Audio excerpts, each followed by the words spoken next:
Team C, Shailaja Saraf and Alokananda Bandyopadhyay.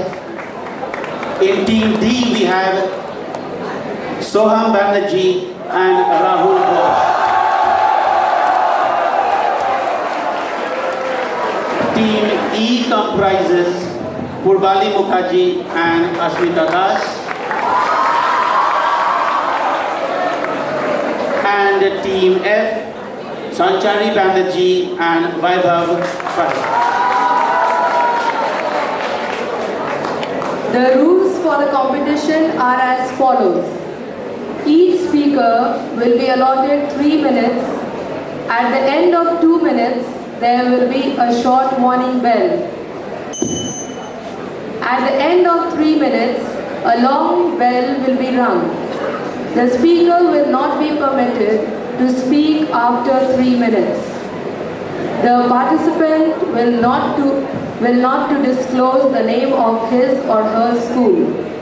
Participants will be marked on content, argument, appropriateness of language, delivery and rebuttal. Judges, please note, no marks are to be given for the questions asked in the rebuttal round. The marks are for how well a speaker defends himself or herself.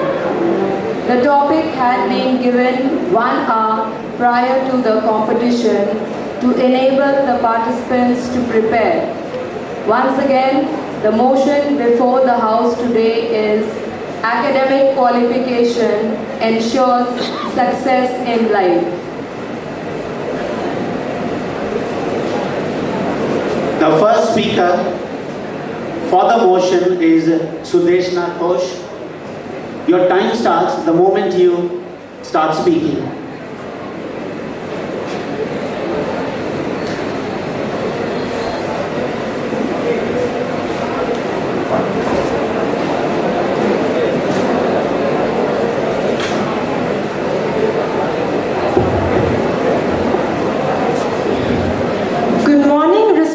Judges and all my dear friends.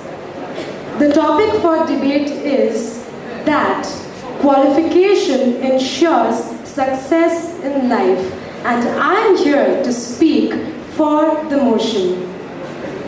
What is success according to you?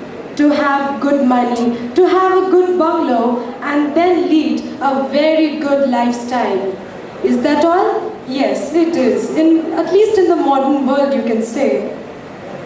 What you sow, so shall you reap. This is a proverb which we have heard probably 1,000,000 times, and we have followed it in our daily life. Probably you too have, and been successful as you are today. First answer me, my dear friends, why do we go to school? To get education. Why do we go to the college? To get even higher education. And why do we land up doing jobs? Because we want to be successful. We don't stay at home and say that qualification is of no use. We say that qualification is so important that a skilled... You said that whenever we go to a higher realm of education, our standard of living, it increases. Is it always true? In light of the fact that Bill Gates never came first, and yet he employs the people that came first? See, I appreciate your question, but my answer to this question would have been that I am a separate person and you are a separate person. Are we both equal in our intelligence, in our basics, in our knowledge, in our experience, and the list goes on? So you tell me that if you are experienced and if you are skilled, am I going to be skilled? I can go to a university, I can go to a college, and I can read a book which Bill Gates has written himself and on how he has become successful. So then I become the same. That's it. So you agree that academic qualification cannot ensure success in life? That is what you are saying? No, I'm not saying that. I am saying that qualification is very important, and you asked the question that why did Bill Gates succeed in life? So I told you that everyone is not the same, and that's it. Everyone is not the same, it is the truth. So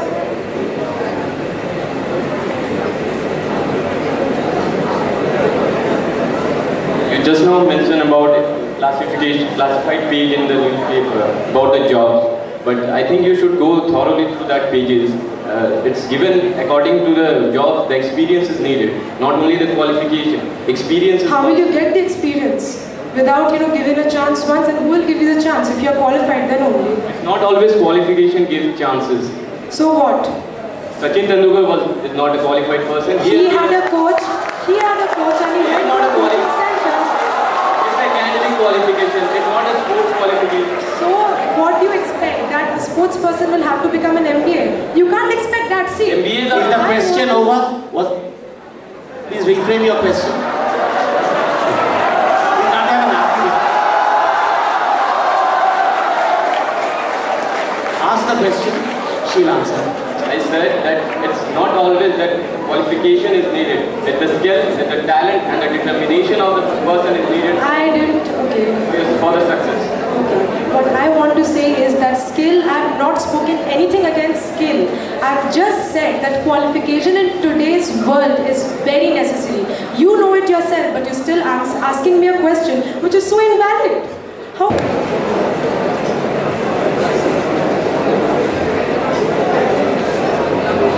Success in today's life. What exactly do we mean by success, this word, in today's life? Getting a good job, earning a handsome amount, having a luxurious lifestyle, fulfilling all your desires and everything.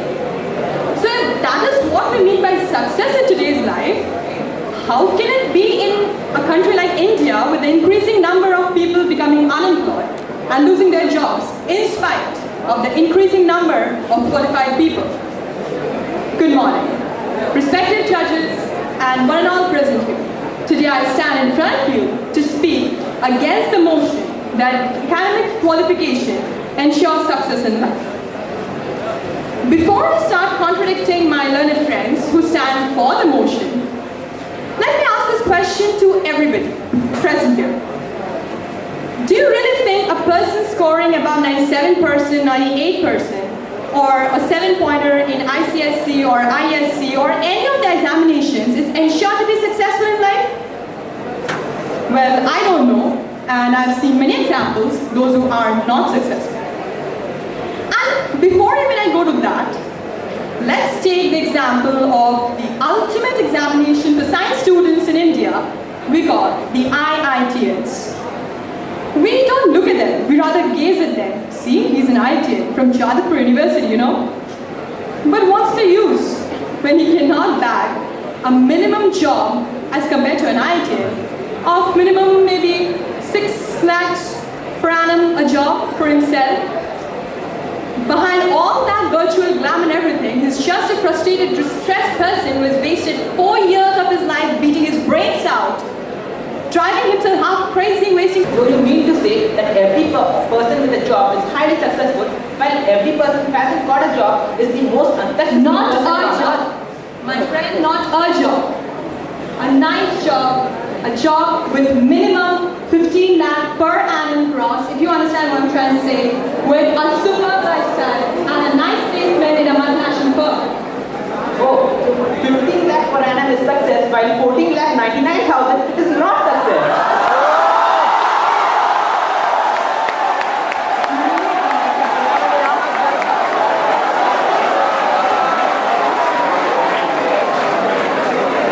If you will allow me speaking. How can you gauge difference between 15,000 and 14,099, whatever you said? So you consider rupees 1 as something different? A good job and a bad job. Don't mind, but you are the one who brought up the distinction, not me. I said approx. My friend, you're again not getting. I said approx. Because you said 6 lakh something, so I said minimum 15,000. That's a minimum. That's what I consider a good job. Today's world, I don't know about you.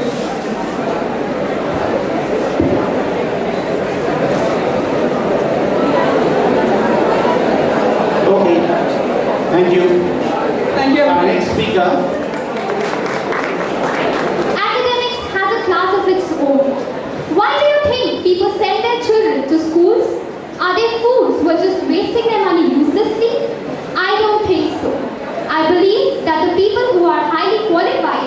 they had a much greater chance of being successful than the others. Because being highly educated, you become aware of your surroundings, you develop a clearer perspective of life, ensures success in life. We have graduates who go on to become CEOs and graduates who remain unemployed. How does academic qualification ensure success then? Well, you must also see, if you're seeing that they do not get any jobs, you must also see that most of them are getting the jobs, right? Otherwise, would these graduation in universities would they have been working now? Because if most of them fail, I don't think anybody would go to those institutions. So, yeah, with 21% of India remaining uneducated, that's a different point. But on a different note, you said that education helps us differentiate between right and wrong and stuff. Osama bin Laden is a highly educated man. Didn't the education allow him to differentiate between mass slaughter and right and wrong? according to him, he is doing right. But according to us, he is wrong. So that differs from person to person. In being educated obviously doesn't mean that you have the same point of view as the others. I agree that parents are not fools that they send students to school, as you said. But aren't there many things beside bookish knowledge that people gain in schools and then they become successful? That's definitely. But here we are supposed to speak on academic qualifications, and therefore I have adhered to my topic. Thank you.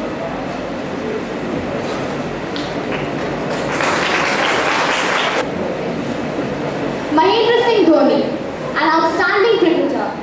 Till some days ago, he was one of the most eligible bachelors in our country. How much do we know about his academic qualification? Not much.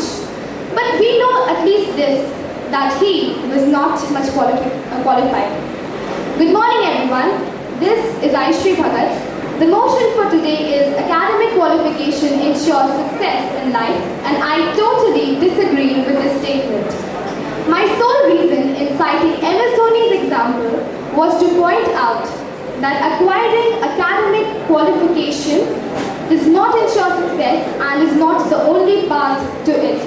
In today's world, even highly qualified people are finding it extremely difficult to secure jobs for themselves. We all were under the grasp of recession until a few months back. Thousands of people lost their jobs. Mind you, they must have been educated and qualified. Even today, the after effects of recession can be felt. Unemployment is still a major concern. It's the survival of the fittest. Opportunities matter a great deal nowadays. Being just qualified is not enough. Success is not guaranteed. If we let chances escape, we'll be nowhere in the future in spite of having innumerable degrees from renowned institutions. Moving on to a different scenario. All the actors and actresses on whom the youth go crazy, all the sportsmen who are the idols for a number of aspiring teenagers, are their academic qualifications in any way responsible for their success or their huge fan following? Obviously, no. I would like to ask some questions. Why are we having this debate? Why is St. Patrick's School organizing so many events? Why do all schools now concentrate on the all-round development of a child? For the simple reason that academic qualification is now no more enough. It never ensures 100% success. Success is as fickle as the weather. It comes and goes. Perseverance is what matters. It depends entirely on you and on nothing else. Thus, I conclude by saying you are the controller of your destiny. Your achievements are not remembered. It's you and your actions which can rule the world. Thank you. Any questions? You said that your achievements are not remembered. So, what are you remembered for if you're not achieving anything? What I try to say is that after you are dead, people remember you as how you were, how good you were, how you helped your society, and it does not depend on your academic qualification. No one will say this, that a person who is dead, he helped the world, and no one will mention mention his qualifications with his name.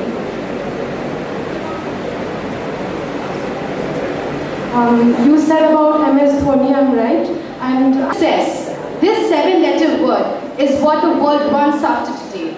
People are so desperate to seek success that they don't mind taking the shortest of the possible shortcuts that one can take. Well, of course, some are there who prefer running a marathon, and those are the ones who tend to qualify in the academic fields. They prefer excelling in academics. But is academics all what we mean by success? Isn't it about being successful in every aspect of life? It is very true that to achieve success, one has to study and excel in academic fields. But whether these academics ensure success, total success I'm talking about, an all-round development, well not development, an all-round success. Whether academics ensures all-round success, I'm not quite sure of. Take for example the highly qualified IITians or the IT sector people. One blatant blow of recession, and now they are rendered jobless. They are almost rendered unsuccessful. They have been qualified, they have the qualifications, they have innumerable certificates with them, but they don't have the situation, they don't have the condition to put such certificates into use.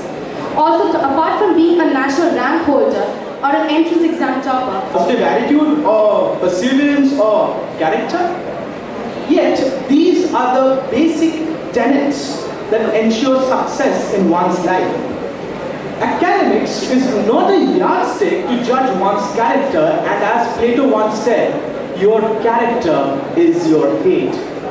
So how can we say that this provides a baseline by which we can draw an inference for a person's future success? What degree did the Nobel laureate Rabindranath Tagore have? How academically qualified was Thomas Alva Edison to have invented over 100 devices? Although these men do not have a host of degrees following their names, yet their tale of success seems almost surreal, almost transcendent of human achievement. Let me tell you a story. Once, there was an illiterate bread maker in St. Peter's Church. When a new vicar was appointed, he called up the bread maker and said, "Listen, I want all my staff to be educated. I'll give you 3 months to learn to read and write." The bread maker said, "I'm sorry sir, I am too old a dog to learn new tricks." He left. He was very sad, and as he walked from the street, he felt the urge to smoke. But as he looked up and down the expansive street, there was not a single cigar shop.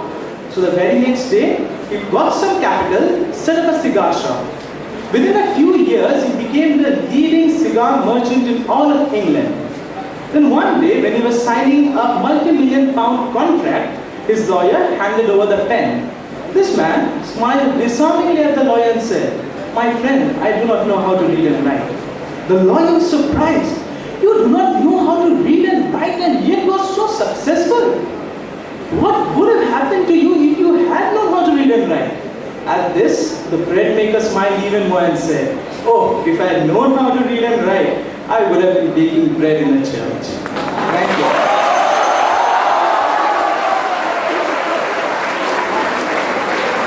Any questions?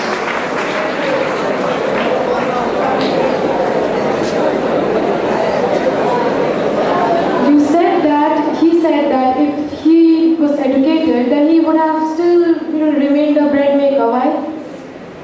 He doesn't have any ambition in life.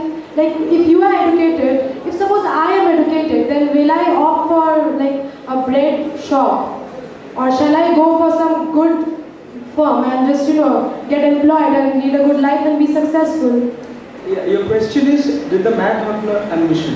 Right? So, Yes. first of all, this story is not that I made up something. It is a story by Thomas Reckenhard. I don't know the pronunciation. So, whether the man had an ambition, well, you'll have to ask the man himself. It is not something that... Excuse me, what I want to ask is that you are in a debate and you are basing your opinion on a story. You're just, telling a story and you are just telling that it has to A be. story, oh my god. And now you're blaming the author. Oh my god. But why did he write it? That is not a blame to Thomas Ruenhoff. Oh my god, how could I blame that? You want to say that you should go and ask the judge. Please, I'm not sure. Please, it is the question over? I respect your opinion. Thanks for the opinion.